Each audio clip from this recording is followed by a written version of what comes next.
கர்த்தருடைய நாமம் ஒன்றே மகிமைப்படுவதாக. இன்றைக்கு அருமையான தேவனுடைய பிள்ளைகளே,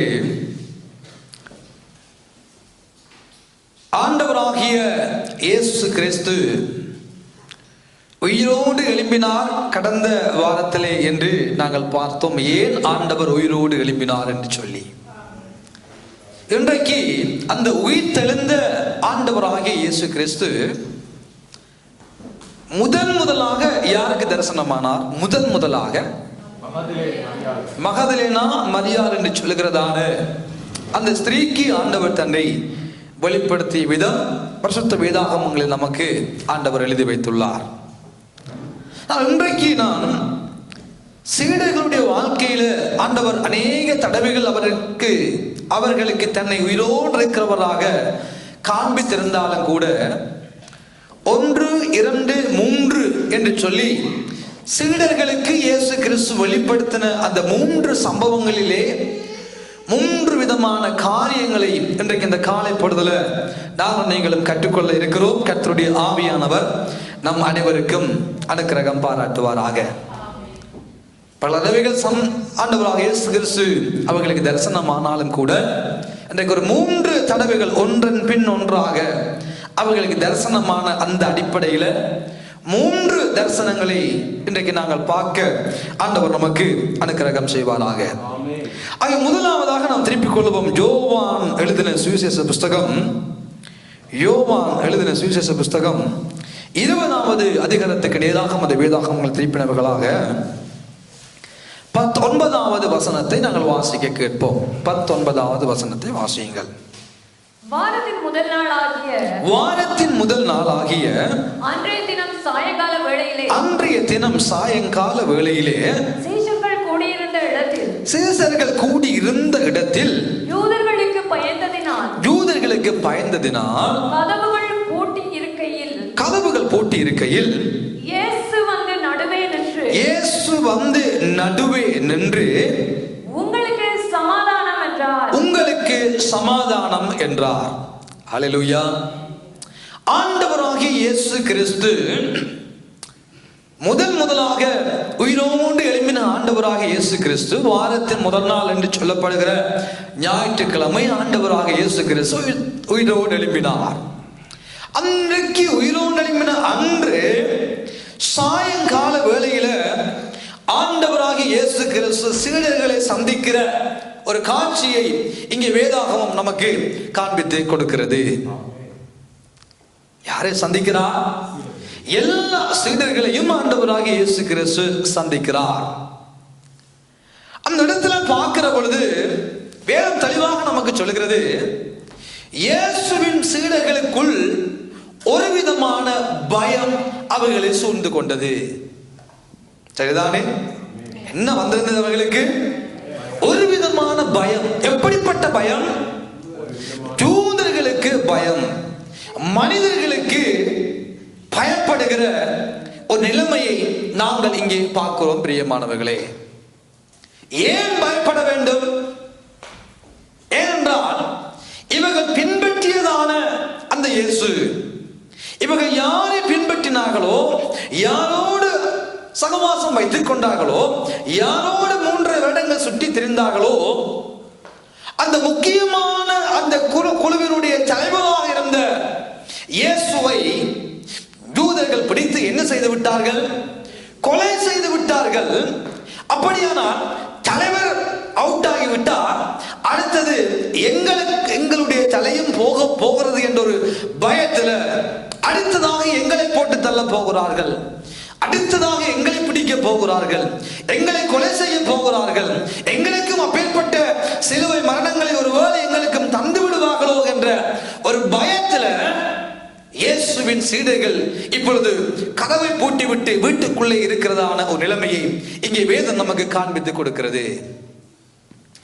ஏன் இந்த பயம் வர வேண்டும்? ஏன் இப்படிப்பட்ட சூழல் வர வேண்டும்?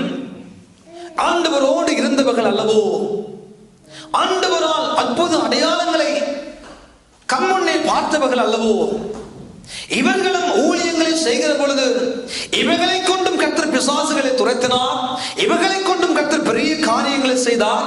இவர்கள் எல்லாரையும் அழைத்து அப்போஸ்தலர்கள் ஆக்கி இவர்களுக்கு அதிகாரங்களை கொடுத்தார், அபிஷேகத்தை கொடுத்தார், வல்லமையை கொடுத்தார், எல்லாவற்றையும் ஆண்டவர் கொடுத்தார் அல்லவோ. இவர்கள் அதிகாரம் உடையவர்கள், அபிஷேகத்தை பெற்றுக் கொண்டவர்கள், வல்லமையை பெற்றுக் கொண்டவர்கள், இயேசுவின் நாமத்தினால பிசாசுகளை துரத்தினவர்கள், இயேசுவின் நாமத்தினால பெரிய பெரிய பெரிய காரியங்களை செய்தவர்கள் அல்லவோ. ஆனால் இப்பொழுது ஒரு விதமான பயம் ஏன் வர வேண்டும்? ஏன் ஒரு விதமான பயம் வர வேண்டும்? வேதம் தெளிவாக நமக்கு சொல்லுகிற ஒரு காரியத்தையும் ஆண்டவர் நமக்கும் எல்லாருக்கும் எழுதி வைத்துள்ளார். வாசித்து பாருங்கள். 20வது அதிகாரம். ஏன் பயம் வந்தது? 20வது அதிகாரம் 9வது வசனத்தை வாசிக்க கேட்போம். அவர் மரித்தோரிலிருந்து எழுந்திருக்க வேண்டும் என்கிற, அவர்கள் மரித்தோரிலிருந்து எழுந்து இருக்க வேண்டும் என்கிற வேத வாக்கியத்தை அவர்கள் இன்னும் அறியாது இருந்தார்கள். அறியாது இருந்தார்கள். சொல்லுங்க, அறியாமல் இருந்தார்கள். சொல்லுங்க, அறியாமல் இருந்தார்கள். சத்தமா சொல்லுங்க, அறியாமல் இருந்தார்கள். எதை அறியாமல் இருந்தார்கள்? வேத வாக்கியங்களை அறியாமல் இருந்தார்கள். அருமையான தேவனுடைய பிள்ளைகளே, நாம் எல்லாரும் ரட்சிக்கப்பட்டு விட்டோம்.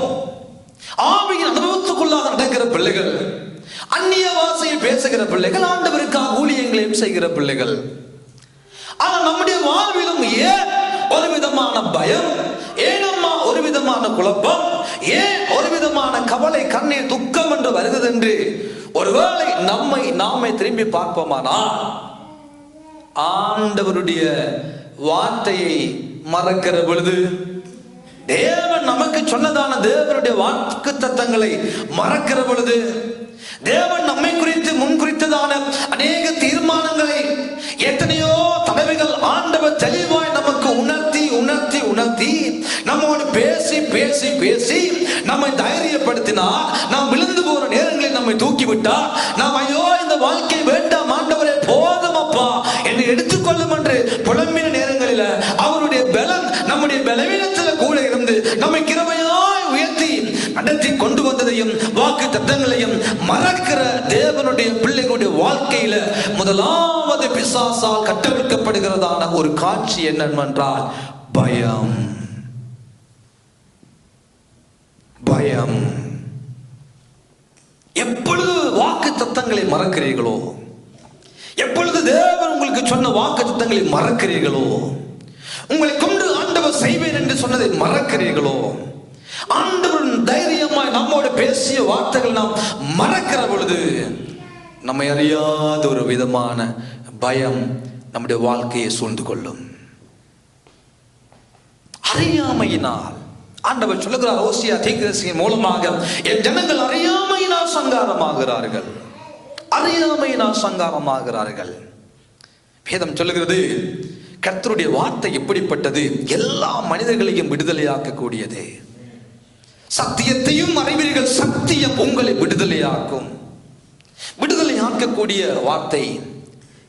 எபிரேயர் 4ஆம் அதிகாரம் 12ஆம் வசனம் சொல்லுகிறது, தேவனுடைய வார்த்தையானது அது ஜீவனும் உள்ளது, அது வல்லமை உள்ளது, அது ஆத்துமாவையும் ஆவியையும் கணுக்களையும் ஊனையும் பிரிக்கத்தக்கதாக உருவ குத்தக்கூடியது, அது பயங்கரமானது, இருபுறமும் கருத்துள்ள எந்த பட்டயத்திலும் கருக்கானது தேவனுடைய வார்த்தை.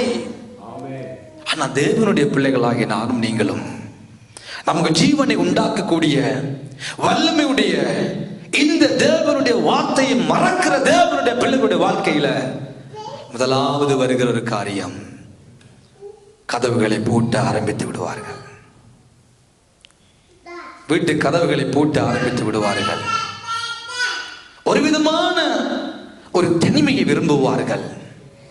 ஒரு விதமான வேண்டாம், எல்லாமே வேண்டாம், எல்லாமே வேண்டாம், ஒரு வெறுப்பு, ஒரு தனிமை உணர்வு ஒவ்வொரு தேவனுடைய பிள்ளைகளுக்கும் வரத்தான் செய்கிறது. காரணம், தேவனுடைய வார்த்தைகளை மறக்கிறவருடைய வாழ்க்கையில வேதம் நமக்கு காண்பித்து கொடுக்கிறது. கதவுகளை போட்டி, யாரும் வேண்டாம், எந்த உறவும் எனக்கு வேண்டாம், எந்த சகவாசமும் எனக்கு வேண்டாம், எனக்கு ஒன்றுமே வேண்டாம். வேலையில் விருப்பம் இல்லை, சாப்பாடில் விருப்பம் இல்லை, படிப்பில் விருப்பம் இல்லை, செய்கிற காரியங்களில் விருப்பம் இல்லை. வேண்டாம் வேண்டாம் வேண்டாம் என்று தங்களை தாங்களே ஒருத்தவர்களாய் தங்களை தங்களுக்கு என்று ஒரு வட்டங்களை போட்டுக்கொண்டு மனுஷர்களுக்கு பயத்தினால, எல்லாவற்றுக்கும் எதிர்காலத்தை குறித்த பயம், என்ன நடக்குமோ என்ற பயம், நாளைக்கு என்ன நடக்க போகுது என்ற பயம், நாளைக்கு என்ன நடக்க போகுது என்ற பயம், வருகிற மாதம் என்ன நடக்க போகிற அந்த பயத்தினால கதவுகளை மூடிக்கொள்ளுகிற ஒரு துப்பாக்கி நிலைமைக்குள்ள கிறிஸ்தவர்கள் தள்ளப்படுவதற்கு மூல காரணமே வார்த்தைகளையும் வாக்குத்தத்தங்களையும் மறப்பதுதான். பலசாலியானவர்கள் இவர்களெல்லாம் சாதாரணமான மனிதர்கள் அல்ல. பேதுரு எல்லாரும் பார்க்கலும் பெரியவர், நல்ல வயதில் முதிர்ந்தவர், நல்ல முதிர்ந்த மனிதன், மீன்பிடிக்காரன், அவருக்கு நல்ல தைரியம் உள்ள மனிதன், திடகாத்திரம் உள்ள மனிதன், தைரியசாலி. ஆனா அப்பேற்பட்ட ஒரு தைரியசாலிக்கும் பயம் வந்தது. யூதர்களுக்கு பயம் வந்தது.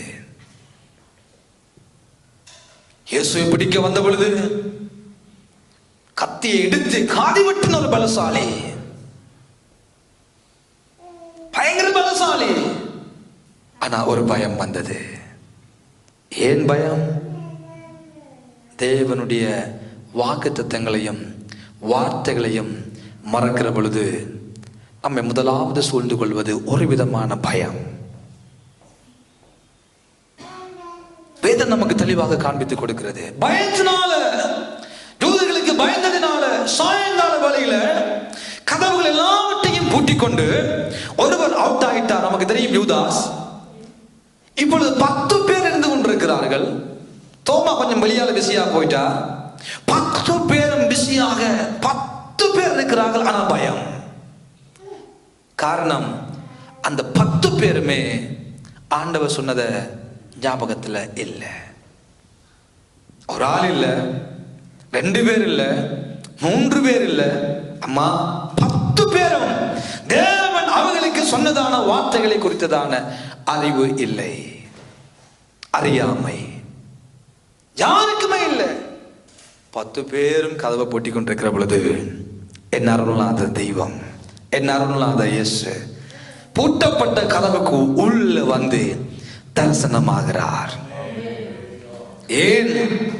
என் பிள்ளைகள் அல்லவோ, என்னோடு இருந்தவர்கள் அல்லவோ, என்னை நேசித்தவர்கள் அல்லவோ, 3.5 வருடம் நன்மை தீமை எல்லாவற்றிலும் என்னோடு வாழ்ந்தவர்கள் அல்லவோ என்ற அன்புள்ள தெய்வம், இரக்கமுள்ள தெய்வம்.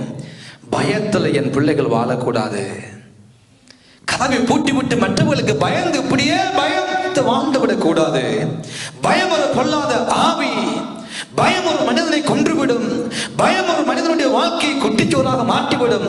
பயம் ஒரு மனிதனுடைய மனநிலையை மாற்றிவிடும். பயம் ஒரு மனிதனுடைய வாழ்க்கையில வியாதியை கொண்டு வந்துவிடும். பயம் ஒரு மனிதனுடைய வாழ்க்கைக்குள்ள தாழ்வு மனப்பான்மையை உண்டாக்கிவிடும். யோபு சொல்லுகிறார், நான் பயந்த காரியம் எனக்கு நேரிட்டது. நான் எதுக்கெல்லாம் என் வாழ்க்கையில இப்படி நடக்க போகுதோ, இது நடக்குமா, இது நடக்குமோ, இது நடந்து விடுமோ என்று சொல்லி நான் பயந்தேன். எதெல்லாம் பயந்தேனோ, நான் பயந்தது எனக்கு நேரிட்டது. ஐயோ, என் பிள்ளைகள் பாவம் செய்வார்களானால், ஆண்டவருக்கு விரோதமாக எழும்புவார்களானால், ஆண்டவர் அவர்களை தண்டித்து விடுவாரோ என்ற ஒரு பயத்துல கூப்பிட்டு எல்லாரும் பிள்ளைகள் ஒன்றன் பின் ஒன்றாக ஒவ்வொரு பிள்ளைகளும் மாறி மாறி மாறி விருந்துபசாரங்கள் ஈடுபட்டு ஒரு நல்ல நிகழ்வுகளை கொண்டாடி என்பதாக எல்லா பிள்ளைகளையும் கூப்பிட்டு தேவ சமூகத்தில் நின்று ஆண்டவருக்கு பலியிட்டு நன்றி பலிகளை எடுத்து, அப்பா என் பிள்ளைகளை மன்னிங்க, அப்பா என் பிள்ளைகளை பாதுகாருங்க என்று பயந்து பயந்து பயந்து பயந்து தேவ சமூகத்தில் நின்று அவன் கொண்டாடி கொண்டே இருந்தார். வேதம் சொல்லுகிறது. ஒரு கட்டத்தில் சொல்லுகிறார், நான் பயந்தது எனக்கு வந்து விட்டது. நான் எது நடக்குமோ என்று பயந்தேனோ அதெல்லாம் எனக்கு நடந்து விட்டது என் வாழ்க்கையில. தேவன் நம்மை பார்த்து சொல்லுகிறார், தேவன் நமக்கு பயமுள்ள ஆவியை கொடுக்கவே இல்லை. சொல்லுங்க எல்லாரும், தேவன் எனக்கு பயமுள்ள ஒரு ஆவியை தரவே இல்லை. எல்லா ஆவிகளையும் மேற்கொள்ளும்படியான வல்லமை உள்ள ஆவியை ஆண்டவர் நமக்கு தந்திருக்கிறார். ஹல்லேலூயா. பிசாசை மேற்கொள்ளும்படியாக, உலகத்தை மேற்கொள்ளும்படியாக, பாவத்தை மேற்கொள்ளும்படியாக, எப்பேற்பட்ட பிசாசின் கிரியைகளை மேற்கொள்ளும் கரங்களில் தந்திருக்கிறார். நம்மெல்லாம் வேதம் சொல்லுகிறது, அப்பா பிதாவை என்று அழைக்கத்தக்க புத்திர சுவிகாரத்தின் ஆவியை தந்தாரை ஒழிய நமக்கு பயந்த ஆவியை ஆண்டவர் நமக்கு தரவில்லை. நமக்கு தந்த ஆவி எப்படிப்பட்டது? புத்திர சுவிகாரத்தினுடைய ஆவி. அவரை அப்பா என்று அழைக்கக்கூடிய உரிமை உள்ள ஆவி. அப்பா என்று கூப்பிடக்கூடும் எப்பொழுதும். ஒரு காலத்தில் அப்பா என்று கூப்பிட முடியாதுதான். ஆனா இயேசு வந்து அவர் இரத்தத்தை சென்று முன்னே தூரமாக இருந்த நம்மை, முன்னே அங்கும் இங்கும் இருந்த நம்மை பிதாவோடு கிட்டு சேரும்படியான பெரிய சுவாக்கியத்தை இயேசு உண்டாக்கி அவரை அப்பா என்று அழைக்கிற புத்திர சுவிகாரத்தினுடைய ஆவியை நம்முடைய கரங்களில் ஆண்டவர் தந்திருக்கிறார். ஆனா பல தடவைகள் நம்முடைய வாழ்க்கையில எப்படித்தான் சில நேரம் நல்லா ஜெபம் பண்ணுவோம், நல்ல அந்நிய பாஷை பேசுவோம், நல்ல ஆராதிப்போம், ஆவியில் அனலுள்ள வாழ்க்கையுடையவர்களை வாழுவோம்.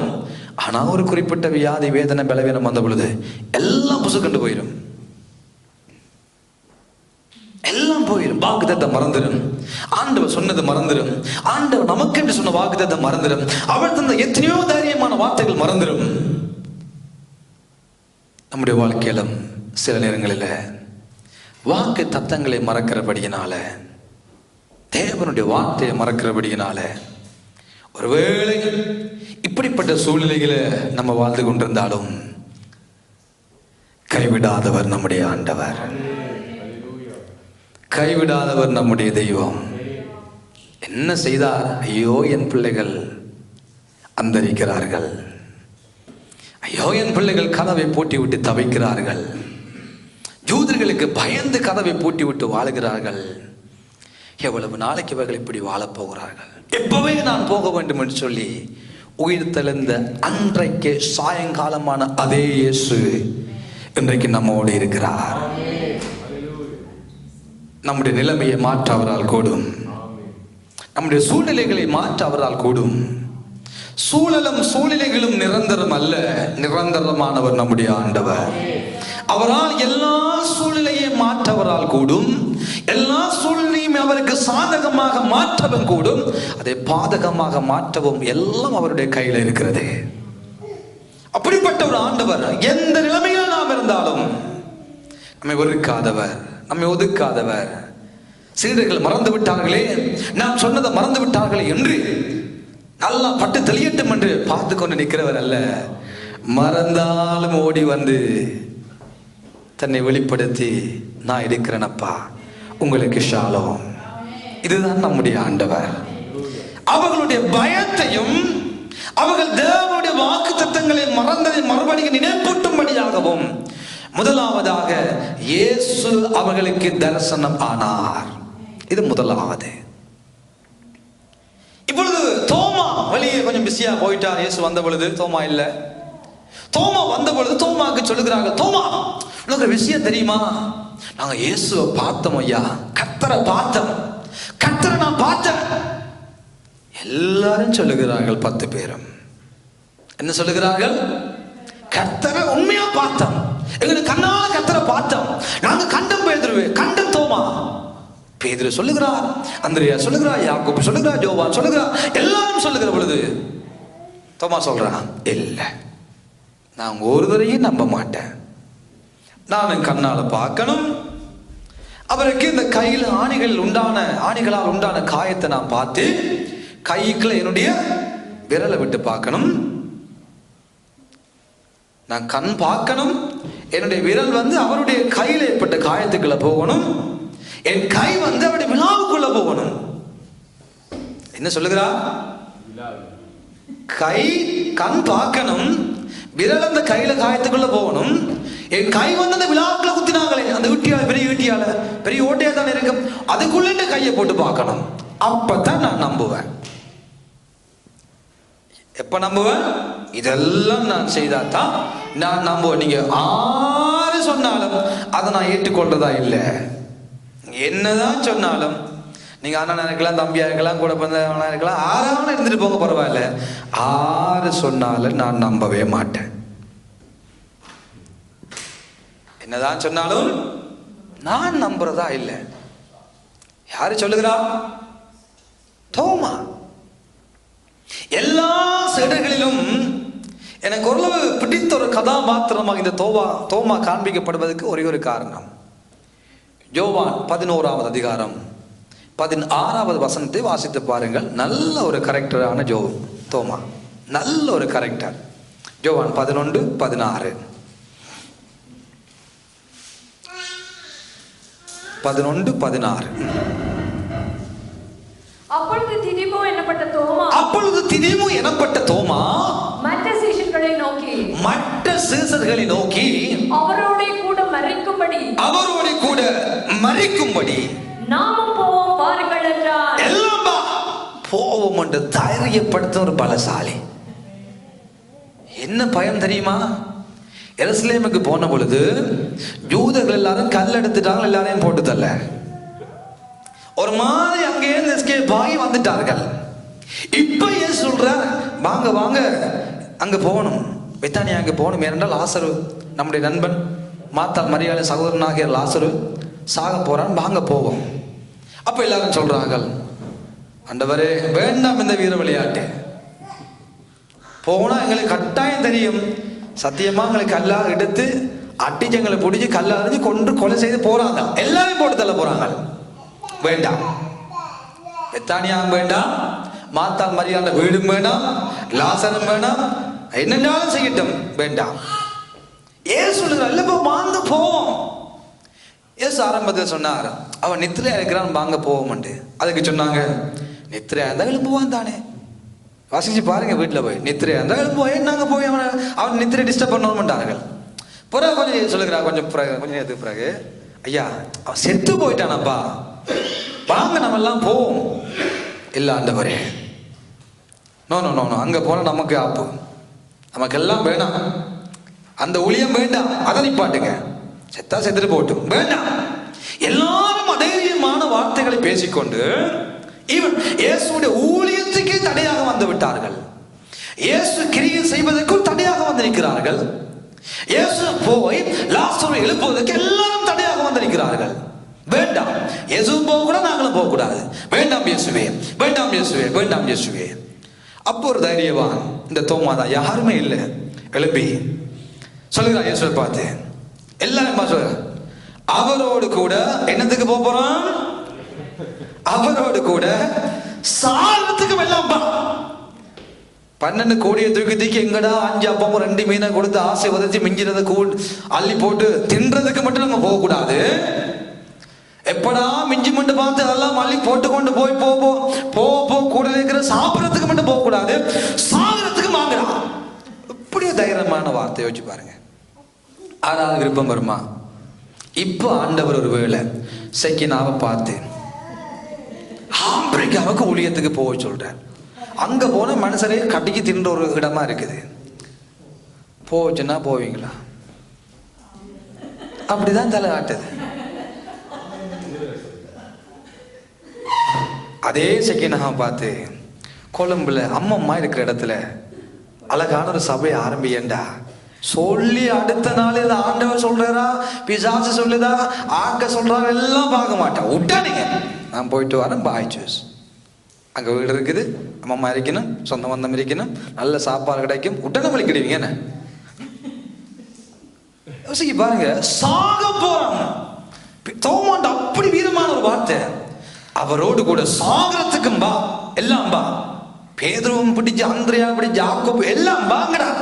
சும்மா சாப்பிட்டு பின்னால போய் சாப்பிட்டு வந்துறியாம இப்ப சாகரத்துக்கும் பா என்று தைரியப்படுத்தின தோமா, உற்சாகப்படுத்தின தோமா இப்ப என்ன சொல்றாரு, உங்க எல்லாரையும் நம்ப மாட்டேன். ஒரு காலத்துல உற்சாகப்படுத்தினவர் இப்ப சொல்ற, உங்க ஒருதனையும் நம்ப மாட்டேன். எல்லாம் 10 பேரும் பயத்துல வீட்டுக்கு கதை கூட்டி கொண்டு இருந்த பொழுது 10 பேரோட இருந்தா நமக்கு ஆப்புன்னு சொல்லி எஸ்கேப் ஆயிட்டு ஐயா வழியால என்னத்துக்காக நீ போனது தெரியல, பயங்கர பிஸி ஆயிட்டார். திரும்பி வந்தா பிறகு இதெல்லாம் சொல்ல இந்த மனுஷன் சாதிக்கிறான், எல்லாம் நம்ப மாட்டேன், எனக்கு அவர் தன்னை காண்பிக்கட்டும், நான் அவருடைய காயங்களை பார்க்கட்டும் என்று இந்த தோமாவனுடைய நம்பிக்கை, தோமாவனுடைய விசுவாசம், தோமாவனுடைய எதிர்பார்ப்பு, இவை எல்லாவற்றையும் அவன் சொல்வதற்கு காரணம் என்ன? அவனுக்குள்ள இருந்த ஒரு அவிசுவாசமான காரியம், விசுவாசம் அற்ற தன்மையை இங்கே காண்பித்து கொடுக்கிறது. யாரையும் நம்பல, நான் அவரை நேரம் பார்க்கணும் என்பதற்காகவே நீங்கள் பாருங்கள், அதே அதிகாரத்தில் 26வது வசனத்தை வாசிச்சு பாருங்க. மறுபடியும் 8 நாளைக்கு பின்பு, மறுபடியும் 8 நாளைக்கு பிறகு அவருடைய சீஷர்கள் வீட்டுக்குள்ளே இருந்தார்கள். வீட்டுக்குள்ளே இருக்கிறார்கள். 8 நாளைக்கு பிறகு வீட்டுக்குள்ளே இருந்தார்கள். தோமாவும் அவர்களுடனே கூட இருந்தான். கதவுகள் பூட்டப்பட்டிருந்தது. திரும்பவும் கதவுகள் பூட்டப்பட்டிருக்கையில இயேசு வந்து நடுவே நின்று உங்களுக்கு சமாதானம் என்றார். ஷாலோம் என்றார். பின்பு அவர் தோமாவை நோக்கி, இப்ப தோமாவை நோக்கி, அவ்வளவுதான். யாரை நோக்கி? தோமாவை நோக்கி. போன ஞாயிற்றுக்கிழமை உயிர்த்தெழுந்த இயேசு கிறிஸ்து மறுபடி 8 நாளாகி இன்றைக்கு ஞாயிற்றுக்கிழமை சாயங்காலமான வேளைகளை கதவுகள் எல்லாம் பூட்டி திரும்பவும் அதே நிலைமையில மாற்றம் இல்லை இருக்கிற பொழுது, தோமாவுக்காக வேண்டிய மறுபடி 8 நாள் பார்த்து இவன் எப்பொழுது இந்த வீட்டுக்குள்ள இருப்பான், எப்பொழுது தோமா இருப்பான் என்ற நிலைமையை பார்த்து சரியாக 8 நாளைக்கு பிறகு இன்றைக்கு தோமாவுக்கு காட்சி கொடுக்கும்படியாக கடந்து வந்து விட்டார். யாருக்கா வேண்டி? ஒரே ஒரு தோமாக்கா வேண்டி இயேசு மறுபடியும் அந்த வீட்டுக்குள்ள கடந்து வருகிறார். அவனுடைய விசுவாசம் என்ன? உங்களை யாரையும் நான் நம்ப மாட்டேன், உங்களை யாரையும் நான் நம்ப மாட்டேன். அது நம்முடைய வாழ்க்கையில தேவையான ஒன்று. நாசியில சுவாசமுள்ள நம்புவதை விட்டு விடுங்க. அப்ப தோமா இந்த வார்த்தையை பிடித்துக் கொண்டு, இவங்க எல்லாம் நாசியில சுவாசம் உள்ள மனிதர்கள், சரிதானே, நான் ஒருதையும் நம்ப மாட்டேன், நானே அவரை பார்த்து நானே அவரை கண்டு என் கைவிரல் அவர்கிட்ட கைக்கு விடணும், என் கை அவருடைய விழாவுக்குள்ள விடணும், நான் பார்க்கணும். உங்களை யாரையும் நான் நம்ப மாட்டேன். நாசி உள்ள சுவாசம் உள்ள எந்த மனுஷனையும் தோமா நம்பவில்லை. அவனுடைய நம்பிக்கை, அவனுடைய எதிர்பார்ப்பு, அவனுடைய காரியமும் நான் பார்க்க வேண்டும் என்ற நம்பிக்கை, நான் பார்க்க வேண்டும். யாரையும் நம்பவில்லை. நான் அவரை பார்க்க வேண்டும், நான் அவரை தொட வேண்டும், நான் அவருடைய காரியங்களை பார்த்து நான் கண்ணால கண்டாதான் நம்புவேன் என்ற ஒரு குழம்பிய நிலைமையில ஒரு பக்கம் மனுஷனை நம்பல, மறுபக்கம் நான் அவரை பார்க்க வேண்டும் என்ற நம்பிக்கையில் இருந்த தோமாவுக்காகவே இயேசு மறுபடி இன்றைக்கு தரிசனமாகிறார். தரிசனமாகி சொல்லுகிறார் தோமாவை நோக்கி, தோமாவை நோக்கி நீ உன் விரலை இங்கே நீட்டி, என் விரலை இங்கே நீட்டு, என் கைகளை பார், உன் கையை நீட்டி என் விலாவிலே போடு, என்ற விலாவில போடு, அவிசுவாசியாய் இராமல் விசுவாசியாய் இரு என்றார். பல தடவைகள் ரட்சிக்கப்பட்டு நம்முடைய வாழ்க்கையிலும் ஒரு காலத்துல நல்ல விசுவாசி. எப்படிப்பட்ட விசுவாசி?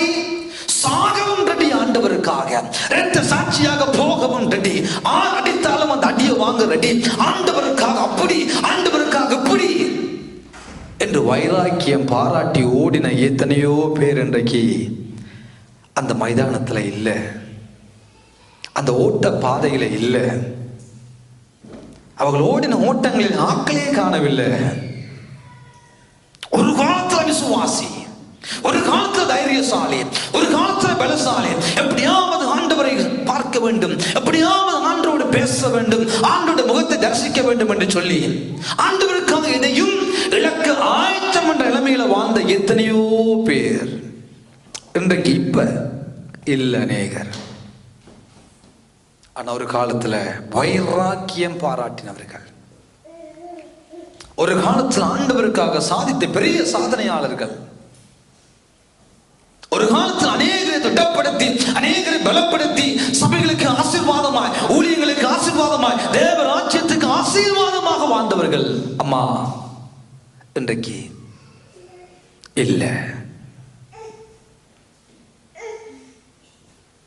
நிற்கிறேன் என்று சொல்லுகிற நானும் நீங்களும் விழாதபடிக்கு எச்சரிக்கையாக இருப்போமாக. எந்த மனிதன் மேல நம்முடைய நம்பிக்கை போய்விடக் கூடாது. இன்றைக்கு போகலாம். இன்றைக்கு விழுந்திருக்கிறவர்கள் நாளைக்கு ஆண்டவருக்காக எழும்பலாம். எதுவும் நடக்கலாம். இந்த உலகத்துல எந்த மனிதன் மேலையும் உங்க நம்பிக்கையை வச்சிடாதீங்க.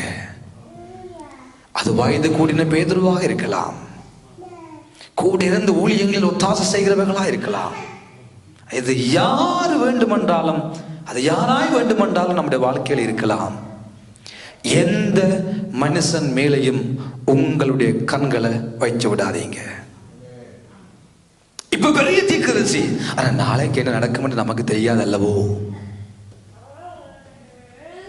அப்போ 10 பிசாசு உண்டா கலைச்சவர், இப்ப அவருடைய ஆவிக்குரிய வாழ்க்கை எப்படி என்று நமக்கு தெரியாது அல்லவோ. நேற்று இரவு உயிரோடு எழுப்பினவர் ஒரு ஆளு, ஆனா இன்றைக்கு இந்த நிமிடம் அவரும் ஆண்டவரும் இடையே இருக்கிற உறவு எப்படி என்று நமக்கு தெரியாது அல்லவோ. இன்றைக்கு நிற்கிறவர்கள் நாளைக்கு விழலாம், இன்றைக்கு விழுந்தவர்கள் நாளைக்கு எழுப்பி தேவனுக்காக வைராக்கியம் பாராட்டலாம். எந்த மனிதன் மேலையும், எந்த மனுஷன் மேலையும் உங்கள் கண்களை வச்சு விடாதீங்க. ஒரு காலத்துல வைராக்கியமாய் விசுவாசமாய் சாகவும் ரெடி என்று துடித்ததான தோமா இப்பொழுது அப்ப விசுவாசி, இப்ப அவிசுவாசி. எங்கே இருக்கிறார்? கூட்டத்தை விட்டு ஓடிவிட்டாரோ? சீசர் கூட்டத்தை விட்டு வெளியே ஓடிவிட்டாரோ? எருசலேமை விட்டு தூர இடத்துக்கு போய்விட்டாரோ? இல்லவே இல்லை, எருசலேமிலேயே இருக்கிறார்கள், சீடர்களுடனே இருக்கிறார்கள், இயேசுவோடு ஊழியம் செய்தவோடே இருக்கிறார். ஆனா மனசுல எங்கேயோ போயிட்டார். இன்றைக்கும் இந்த ஆவிக்குரிய திருச்சபையில எல்லாரும் சபைக்குள்ள இருக்கிறான். ஆனா நம்முடைய நிலைமை நமக்கு தான் தெரியும். நானும் ஆண்டவருக்கும் எனக்கும் இடையே இருக்க உறவு எங்கே இருக்கிறது? எல்லாரும் சபைக்குள்ள இருக்கிறான். தோமாவும் அதே கூட்டத்துக்குள்ளதான் இருந்தார். அவர் வெளியால போகல, வேற கோயில போய் நிக்கல, ஊழியம் செய்யாம அவர் இருக்கல, அட்டூழியம் செய்யவில்லை, குடிக்கல, வரிக்கல, பின்வாங்கி போகவே இல்லை, கூட்டத்தோடு தான் இருந்தார். ஆனா மனதுக்குள்ள சந்தேகம், மனதுக்குள்ள அவிசுவாசம், மனதுக்குள்ள பின்மாற்றமான ஒரு நிலைமை. பின்மாற்றம் 2 வழிகளில் காணக்கூடும் பிரியமானவர்களே. ஒன்று, வெளிப்படையாய் பின்வாங்குகிற ஜனங்களை நாம் எல்லாரும் கண்டுகொள்ளக்கூடும். அவர் இப்ப ஊழியம் செய்யல, அவர் இப்ப சேர்ச்சுக்கு வரல, எல்லாத்தையும் விட்டு வீட்டு இருக்கிறார், இது நமக்கு தெரியும். ஆனால் மனதளவில் சபைகளை இருந்து கொண்டு எத்தனை பேர் பின்வாங்கி போய் இருக்கிறார்கள் என்பது ஆண்டவருக்கு தெரியும். சரீர பிரகாரமாய் பின்வாங்கினவர்களும் ஆண்டவருக்கு தெரியும். இப்பொழுது மனதளவிலும் ஆண்டவரை விட்டு தூரம் போனவர்களையும் ஆண்டவருக்கு தெரியும். நீங்கள் எந்த சூழ்நிலைகளில் இப்பொழுது இருந்தாலும் உங்களுக்காகவே பிரத்யட்சமாய் வெளிப்படுத்துகிற தெய்வம் ஒருவர் உண்டு.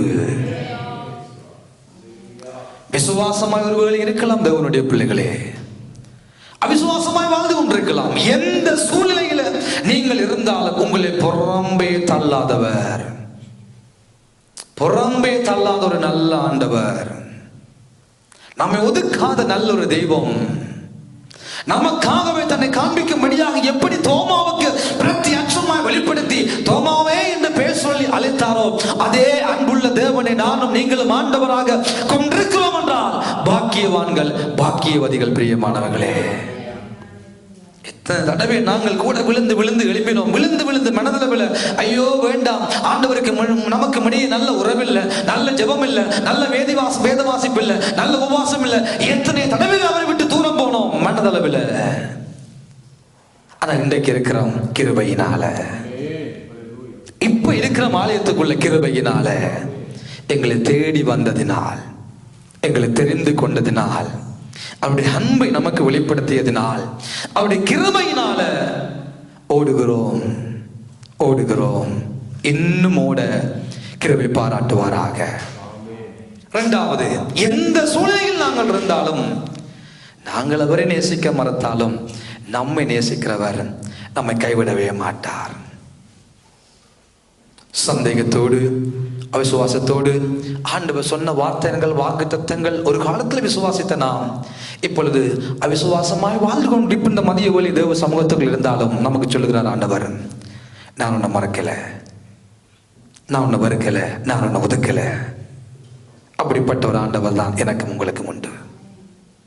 அவனுடைய சந்தேகத்தை நீக்கி அவனை சந்தோஷப்படுத்தும்படியாகவே, தோமாவுக்கு பிரத்யட்சமாகும்படியாகவே இரண்டாவது தடவை இயேசு அந்த வீட்டுக்குள்ள கடந்து போய் தன்னை வெளிப்படுத்தினார். சந்தேகத்தை சந்தோஷமாய் மாற்றும்படியாக. முதலாவது பார்த்தோம், பயந்த சூழ்நிலையை மாற்றி அவர்களுடைய வாழ்க்கையில நான் இருக்கிறேனப்பா என்ற நல்ல செய்தியை கொடுத்து அவர்களை தைரியப்படுத்தினார். இப்பொழுது சந்தேகத்தை சந்தோஷமாய் மாற்றி அவர்களை ஆசீர்வதிக்கும்படியாக அவர்களுக்கு தன்னை வெளிப்படுத்த முகமாக கடந்து போனார். இரண்டாவது சந்தர்ப்பம்.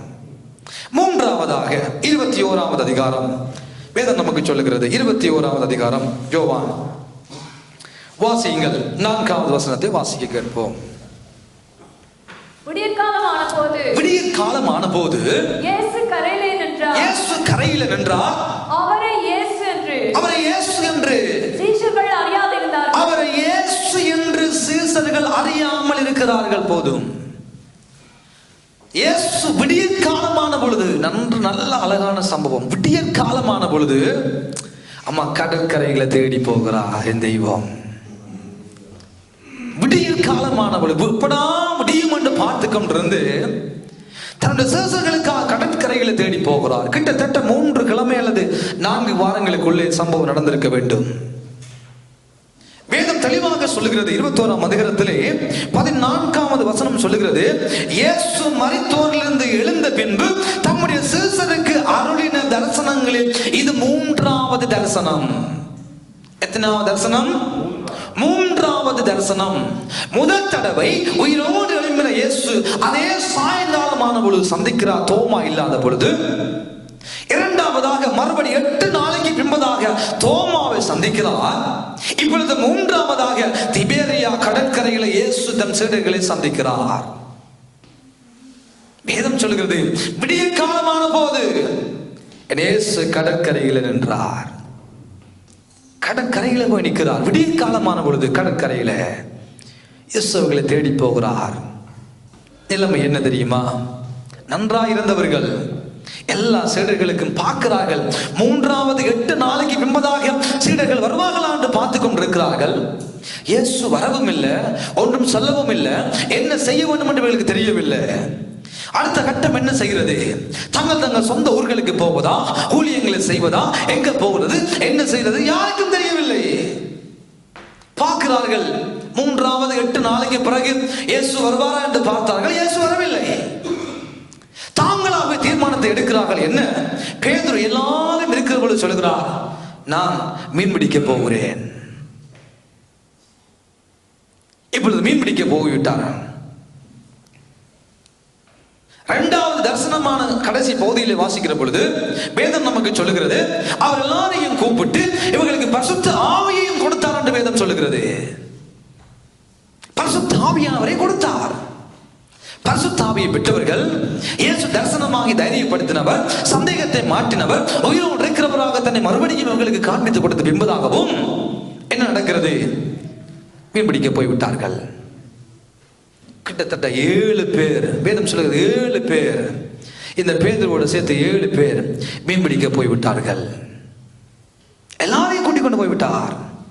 மீன் பிடித்த பொழுது என் பின்னே வாருங்கள், நான் உங்களை மனிதர்களை பிடிப்பவன் ஆக்குவேன் சொல்லி பெரிய அழைப்பை பெற்றவர்கள், மனிதர்களை பிடிக்கும்படியான கிருபையை பெற்றவர்கள், அழைக்கப்பட்டவர்கள், தெரிந்து கொள்ளப்பட்டவர்கள், ஆத்மாவை ஆதாயப்படுத்தும்படியாக, சுவிசேஷத்தை பெற்று சொல்லும்படியாக, தேவனுக்காக ஜனங்களை ஆதாயப்படுத்தும்படியாக, கட்டுண்ட ஜனங்களை விடுதலையாக்கும்படியாக, கட்டப்பட்டவர்களை விடுதலையாக்கி தேவ ராஜ்யத்துக்குள்ளே கொண்டு வரும்படியாக பெரிய அழைப்பையா, பெரிய அழைப்பு. 3 வருடம் பெரிதாக வேதாகம கல்லூரிகள் படித்தது போல இயேசுவுடன் கற்றுக்கொண்டார்கள். வல்லமையான வரங்களை பெற்றார்கள். இப்பொழுது எல்லாவற்றையும் விட்டுவிட்டு, அழைப்பை விட்டுவிட்டு, அபிஷேகத்தை விட்டுவிட்டு, தேவ வரங்களை விட்டுவிட்டு மறுபடியும் எங்கே ஆரம்பித்தார்களோ அதே நிலைமைக்கு மறுபடியும் போன ஒரு நிலைமை. மீன் பிடிக்கிற பொழுது என் பின்னே வாருங்கள் என்று அழைப்பை பெற்றவர்கள் இப்பொழுது மறுபடியும் மீனை பிடிக்கும்படியாக போன ஒரு நிலைமை. ஆனால் சம்பவம் தெளிவாக சொல்லுகிறது, இரவிரவாக சென்று தாங்கள் விட்டு வந்த தொழில், தாங்கள் ஏற்கனவே விட்டு வந்த காரியம் நல்ல அனுபவம் அதில் இருக்கிறது. நல்ல திறமை உள்ளவர்கள், நல்ல அனுபவசாலிகள், எல்லா விதங்களிலும் மீன்களை பிடிக்கக்கூடிய, கடலை பற்றி அனுபவம் தெரியும், வலையை பற்றி அனுபவங்கள் தெரியும், எந்த பக்கத்தில் காற்று அடித்தால் எந்த பக்கத்தில் கப்பலை ஓட்ட வேண்டும் என்று தெரியும். எல்லாம் அனுபவம், எல்லாம் நிறைந்தவர்கள், அறிவு, அனுபவம், ஆற்ற, திறமை, பலம் உள்ளவர்கள். இப்பொழுது இரவு முழுவதும் பிரயாசப்படுகிறார்கள், இரவு முழுவதும் பிரயாசப்படுகிறார்கள். ஒரு மீன் கூட கிடைக்கல. அனுபவம் சீரோ, ஆளுமை சீரோ, முயற்சி சீரோ, எல்லாமே நுள், எல்லாமே நுள். ஒன்றுமே இல்லை, ஒரு மீனும் கிடைக்கல. 7 பேர் போய் இரவாக மீனை பிடிக்க போனார்கள். ஒரு மீனும் அந்த இரவுல சந்திக்கப்படவே இல்லை. மீன் பிடிக்க தெரியாதவர்களோ, கடல் அனுபவம் இல்லாதவர்களோ, இல்லாமட்ட கடல் ஒரு மீனும் இல்லையோ. மீன் இருந்தது, அனுபவம் இருந்தது, அறிவு இருந்தது, எல்லாம் இருந்தும் இவர்களால் ஆண்டவரால் உண்டாக்கப்பட்ட ஒரு மீனையும் பிடிக்க முடியாமல் போய்விட்டது. ஒரு மீனும் பிடிக்க முடியவில்லை. என்னே சொன்னாத சூழ்நிலையை அறிந்து போகிறார் கடற்கரையில. விடிய காலமான பொழுது போய் கேட்கிறார், பிள்ளைகளே சாப்பிட ஏதாவது இருக்கா? 200 முழ தூரத்தில் நிற்கிறார்கள். இயேசு கரையில் என்று கூப்பிடுகிறார், பிள்ளைகளே சாப்பிட ஏதாவது இருக்கா?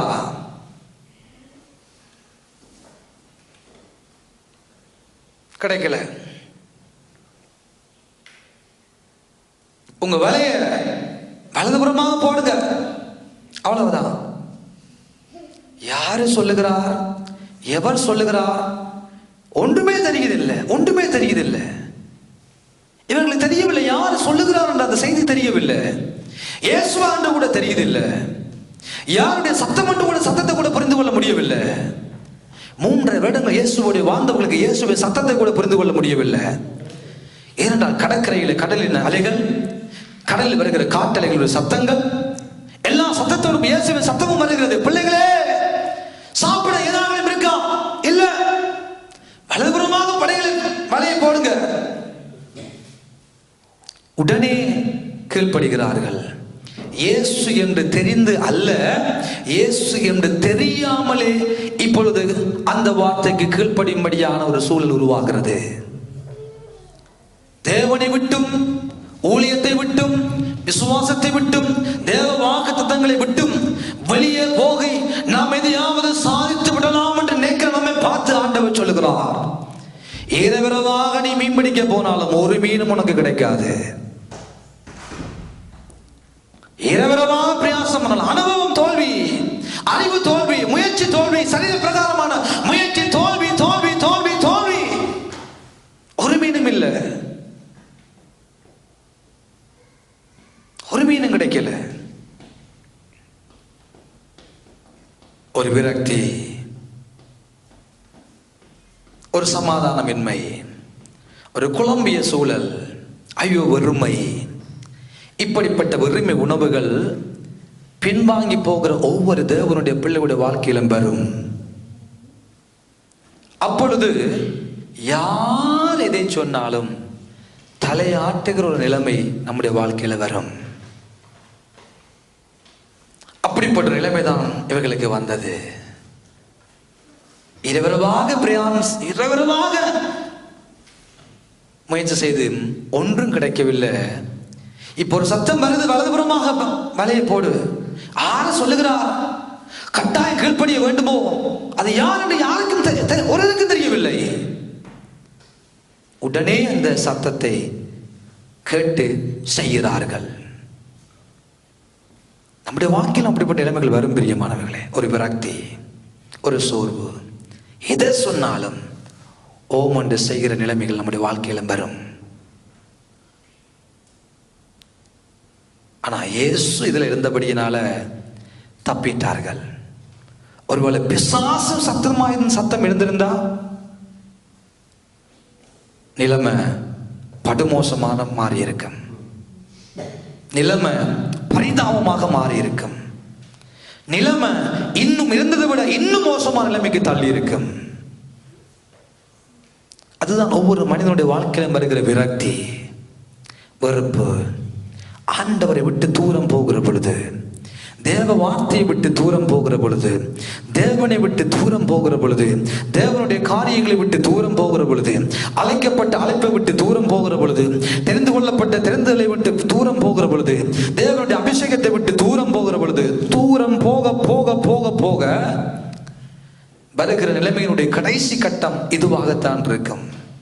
யார் எதை சொன்னாலும் தலையாட்டி கொண்டு வாழ்கிற நிலைமைக்கு நாம் ஒரு பொம்மைகளாக மாறிவிடுவோம். சுயமாக யோசிக்கக்கூடிய கிருபை இழந்து விடுவோம். தேவன் மேல் வைத்திருக்கிற விசுவாசம் இழந்து விடுவோம். தேவன் எதற்காக அழைத்தார் மறந்து போயிடும். தேவன் தந்த வரங்கள் மறந்து போயிடும். தேவன் கனமாய் நம்பி தந்த ஊழியங்கள் மறந்து போயிடும். தேவன் எதை செய்ய சொன்னாலோ மறந்து போயிடும். எல்லாம் மறந்து வெறுமையாக இருந்த பொழுது, எல்லாம் வெறுமை, எல்லாம் மறுபடியும் சைவரான நிலைமை, சுத்த சூனியமான ஒரு நிலைமைக்கு வந்த பொழுது அவர்களை சந்திக்கும்படியாக இயேசு கடந்து போனார். அவர்களை ஆதரிக்கும்படியாக இயேசு கடந்து போனார். அவருடைய பின்மாற்றத்திலிருந்து மறுபடியும் முன்மாற்றத்துக்கு கொண்டு வர வேண்டும் என்பதற்காக இயேசு கடந்து போகிறார். அவர்கள் நிலைமையை மாற்றும்படியாக ஊழியத்தை விட்டு எல்லாவற்றையும் விட்டு மறுபடியும் 3 வருடங்களுக்கு பிறகு அடிமட்டத்துக்கு போய்விட்டார்கள். இயேசு அவர்களை கைவிடவே இல்லை. அவர்கள் அப்படியே விட்டுவிடவில்லை. மறுபடியும் சந்தித்து பிள்ளைகளை ஏதாகலும் இருக்குதாக என்று கேட்டவர், வேதம் சொல்கிறது அவர்கள் கரையில வந்த பொழுது இவர் அவர்களுக்கு சாப்பாடு கொடுத்தார். நன்றாக நோட் பண்ணுங்க. பிள்ளைகளை ஏதாகலும் இருக்காக என்று கேட்கிறார். என்னத்துக்கு? சாப்பிட ஏதாகலும் இருக்காக என்று கேட்டவர் இப்பொழுது சாப்பாடு ஆயத்தமாக வைத்திருக்கிறார். வாங்க சாப்பிடுங்க. அப்போ இயேசு போய் சொன்னாரா? வச்சுக்கொண்டு அப்ப கேட்டிருக்கிறார். இயேசுவுக்கு மீன் எங்கே எப்படி வந்தது? விடிய காலமான பொழுது இயேசுவுக்கு மீன் எப்படி வந்தது? கரி நெருப்பு போட்டு மீனை சுட்டு அப்பத்தை வைத்திருக்கிறார். எங்கே இருந்து வந்தது? அவர் சாப்பாட்டை வைத்துக் கொண்டுதான், பிள்ளைகளே ஏதாயிலும் உங்களிடத்தில் இருக்கா? என் ஆண்டவர் குறைவுள்ளவர் அல்ல. சம்பூரணமான ஒரு தேவனை ஆராதித்துக் கொண்டிருக்கிறோம். சர்வ வல்லமையுள்ள ஒரு கடவுளை தெய்வமாக கொண்டிருக்கிறோம். வெள்ளியும் பொன்னும் அவருடையது, எல்லாமே அவருடையது. நாம் அனுபவிக்கிற ஆசீர்வாதங்களும் அவருடையது. அவர் நமக்கு தந்ததுதான் எல்லாம். சுகபல சௌவாக்கிய ஆரோக்கியங்கள் ஆசீர்வாதம் எல்லாம் அவர் நமக்கு தந்தது. ஏதாகிலும் இருக்குதாப்பா என்று கேட்ட பொழுது பதில் ஒன்றுமில்லை, ஒன்றுமில்லை. வாழ்வில ஒன்றுமில்லை. ஒரு பக்தன் பாடுகிறார், ஒன்றுமில்லை வாழ்வில ஒன்றுமில்லை. தேவனை மறந்தா இந்த பூமியில நமக்கு ஒன்றுமில்லை. ஊழியத்தை மறந்தா உங்க வாழ்க்கையில ஒன்றுமில்லை. ஆண்டவர் உங்களுக்கு சொன்ன வாக்குத்தத்தத்தை மறந்தா இந்த வாழ்க்கை இந்த பூமியில ஒன்றுமில்லை, ஒன்றுமில்லை, ஒன்றுமில்லை, ஒன்றுமில்லை. அவர் நம்முடைய ஆண்டவர் நிறைவுள்ளவர். நிறைவுள்ள ஆண்டவர் நிறைவாகவே கடையில அப்பங்கள் எல்லாம் சொட்டு மீனெல்லாம் சொட்டு வைத்துக்கொண்டு பறித்து வைத்துக்கொண்டு வாருங்கள் பிள்ளைகளை சாப்பிடுங்கள் என்று சாப்பாடு கொடுத்தவர். இதே அதிகாரம் 10ஆம் வசனம் சொல்லுகிறது. 21ஆம் அதிகாரம் 10ஆம் வசனத்துல இயேசு அவர்களை நோக்கி, நீங்கள் இப்பொழுது பிடித்த மீன்களில் சிலவற்றை கொண்டு வாருங்கள் என்றார்.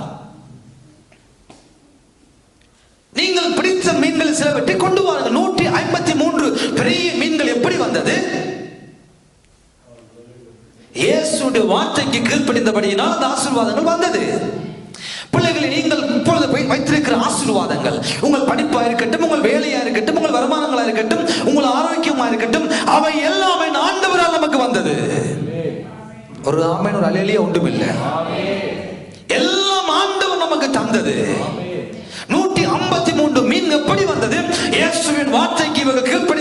ஆனால் 153 பெரிய மீன்களால் படகுல இழுக்க முடியாத அளவுக்கு மலை கிழியத்த அளவுக்கு ஆசீர்வாதம் இயேசுவால் வந்தது.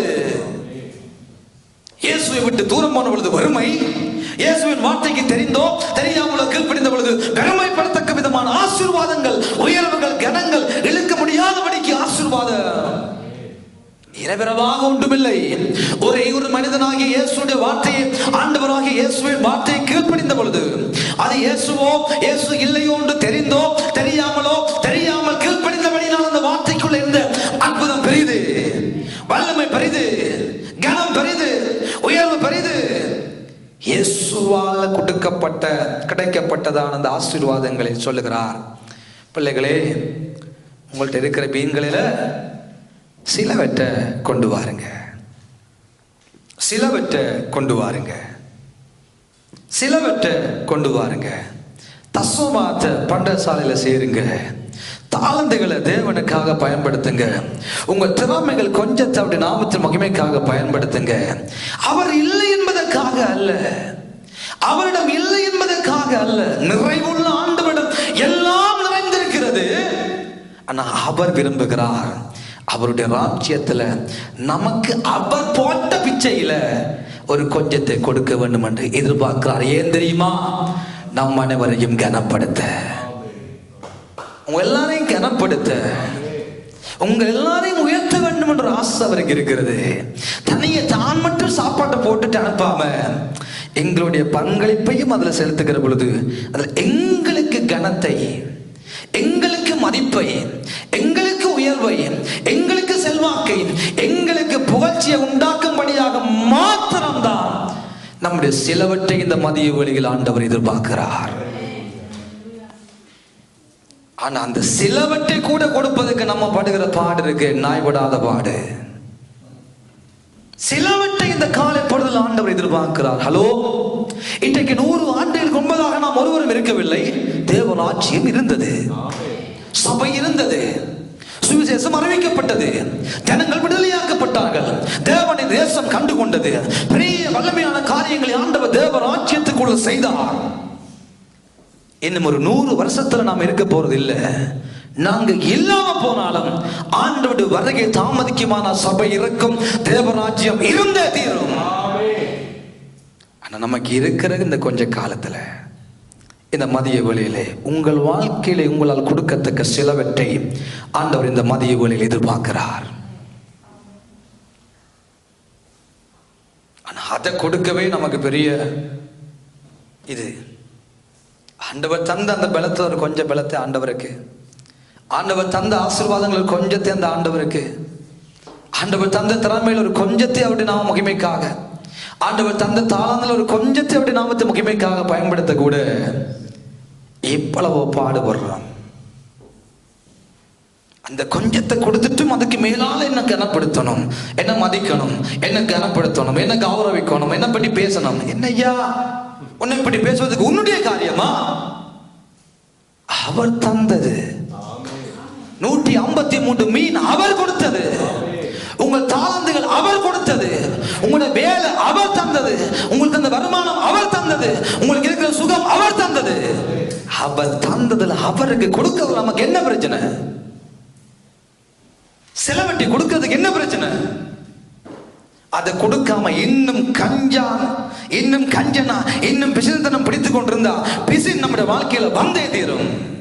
நாம் பார்க்கிறோம் சில நேரங்களில் தேவனுடைய காணிக்கை பட்டிக்குள்ள இலங்கை ரூபா கொண்டு போடுறாங்க ஐயா, இலங்கை ரூபா. இதை கொண்டு வேதத்தில் கொடுத்து பாரு. சுவிஸ்ல வாழ்ந்து கொண்டு இலங்கை காசுகள் கொண்டு போட்டுக் கொண்டு சில்லறை காசுகள் ₹1 2 குத்தியல. ஒரு மிக்ரோஸ்ல ஒரு லொலிபாப் வாங்க முடியுமா? இலங்கை ஒரு பிராங்கு ஒரு ருபீஸை கொண்டு போய் ஒரு பான் வாங்கி விட முடியுமோ? ஒரு நேரம் சாப்பாடு வாங்கி விட முடியுமோ?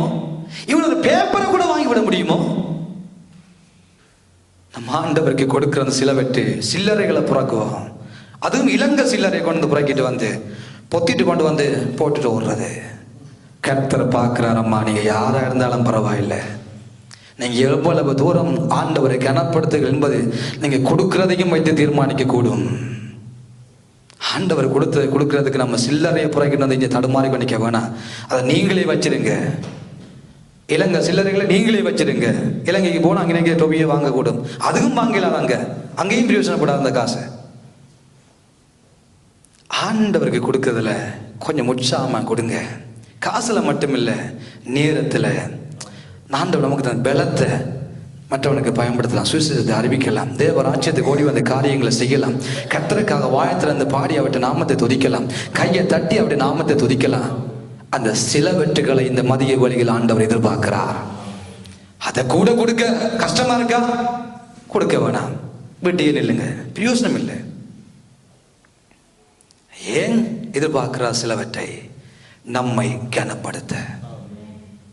தங்கச்சி உங்களை கனப்படுத்த, தம்பி உங்களை கனப்படுத்த, உங்களுக்கு தந்த ஆசீர்வாதங்களை சிலவற்றை ஆண்டவர் எதிர்பார்க்கிறார். அவர் தேவைக்கல்ல, அவர் நிறைவுள்ளவர், அவர் சம்பூர்ணமானவர், அவரால் எல்லாம் கூடும்.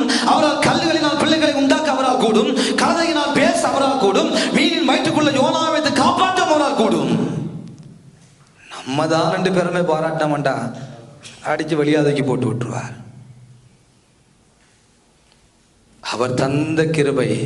பவுல் சொல்லுகிறார், 1 கொரிந்தியர் 15வது அதிகாரம், நான் காண்பித்து முடிக்கிறேன், வாசித்துக் கொள்ளுங்கள்.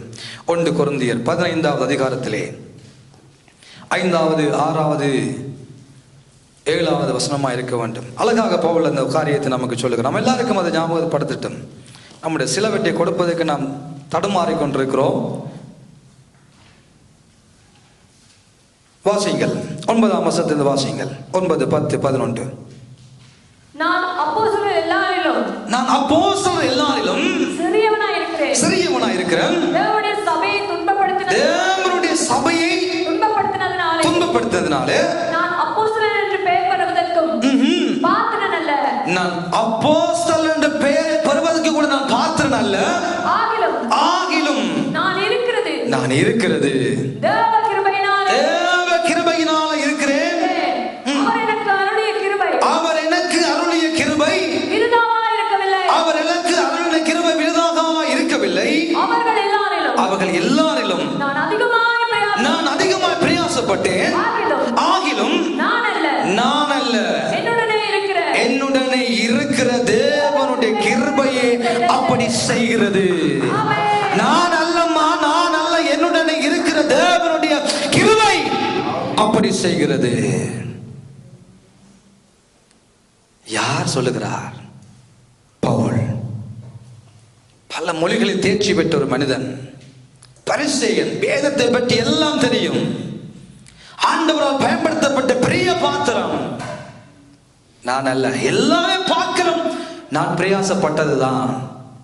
ஆனா நான் பிரயாசப்படல, எனக்குள்ள கிரியை செய்கிற கிருபை அதை செய்தது.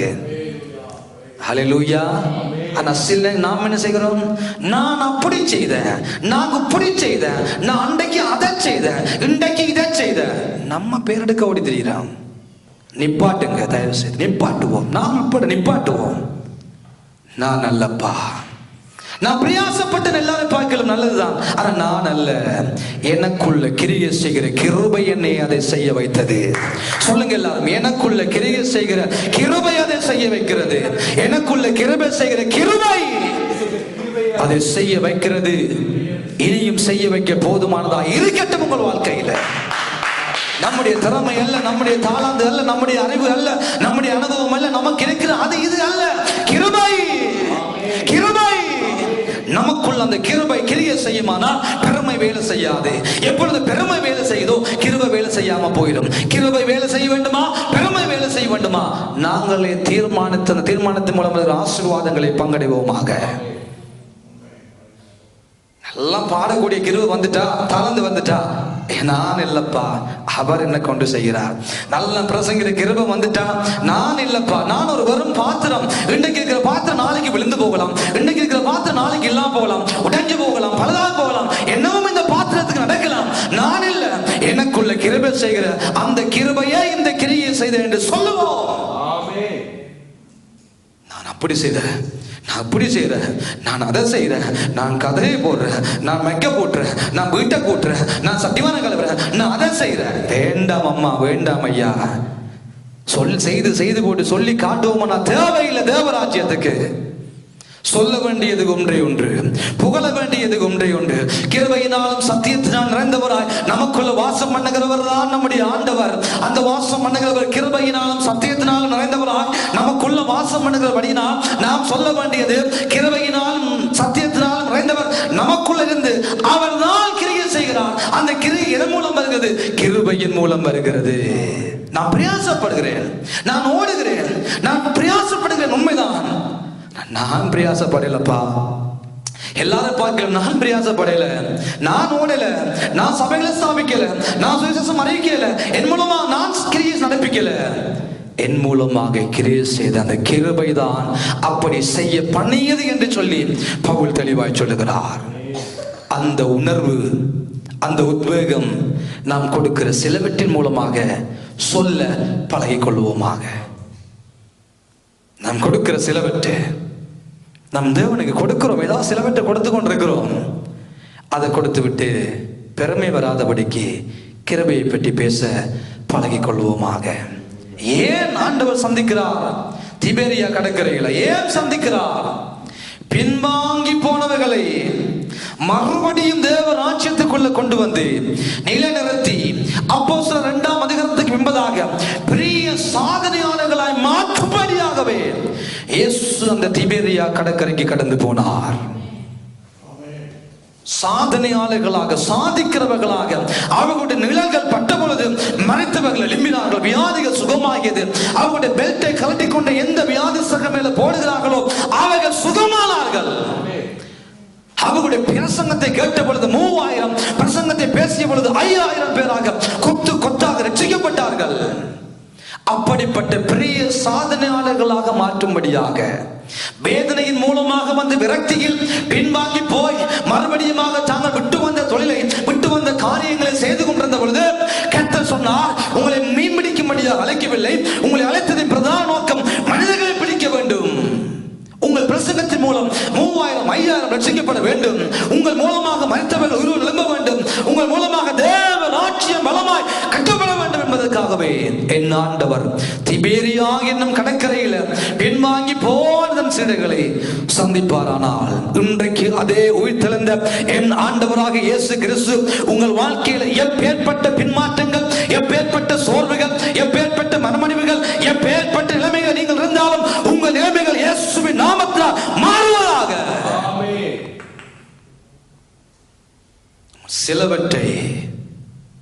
நம்முடைய சிலவற்றை தேவனுக்காக கொடுக்க பழகிக் கொள்வோமாக. பெருமையை சற்று வைத்துவிட்டு கிருபையை பேச ஆரம்பிப்போமாக. முதலாவது, பயந்து போன சீடர்களுடைய நிலைமையை மாற்றுகிறார். இரண்டாவது, தோமாவுக்கு தரிசனமாகி சந்தேகத்தினால் நிறைந்த அவனுடைய வாழ்க்கையை சந்தோஷத்தினால் மாற்றுகிறார். மூன்றாவது, பின்வாங்கி போனவர்களை மறுபடி தன்னண்டை கூட்டி சேர்க்கிற ஒரு நல்ல தெய்வம் எனக்கும் உங்களுக்கும் உண்டு. இந்த மதிய வேளையில் ஆண்டவர் நமக்கு உண்டு. நீங்கள் இந்த 3 பகுதியில் எந்த நிலைமையில இப்பொழுது இருந்து கொண்டிருந்தாலும் உங்கள் நிலைமைகளை அவரால் மாற்றக்கூடும். உங்கள் நிலைமைகளை மாற்றக்கூடியவர் அவர் மட்டும்தான். வேற எந்த மனிதனாலும் மாற்ற முடியாது. வேற எந்த சூழ்நிலையும் உங்கள் நிலைமையை மாற்றக்கூடியாது. சூழ்நிலைமைக்கும் ஆண்டவராக இருக்கிற அவிழ்த்தெழுந்த ஆண்டவராக இயேசு கிறிஸ்து, நீங்கள் எப்பேற்பட்ட நிலைமைகளை இப்பொழுது வாழ்ந்து கொண்டிருந்தாலும் உங்கள் நிலைமைகளை மாற்றி உங்களை ஆசீர்வதித்து உங்களை உயர்த்தி உங்களை கனப்படுத்தி உங்களை மகிமைப்படுத்த அவர் விரும்புகிறார். சீடர்களை நேசித்த, சீடர்களை தேடி போன அதே இயேசு நம்மோடு இருக்கிறார். நாம் எந்த நிலைமையில் இருந்தாலும் அவரை கட்டி சேர்ந்து கொள்வோம். அவர் மூலம் இருக்கிற ஆசீர்வாத சொந்தக்காரராகி பேசுவோம். பெருமையை குறித்து அல்ல, கிருபையை குறித்து பேச நம்மை பழகி வைப்போமாக. ஆண்டவர் தாமே உங்கள் ஒவ்வொருவரையும் இந்த நல்ல கால பொழுதில் ஆசீர்வதித்து பாதுகாத்து நடத்துவாராக. யாரும் எழுந்திருப்போம். பிரியமானவர்களே, எல்லாரும் எழுந்து நின்று ஒரு விஷயம்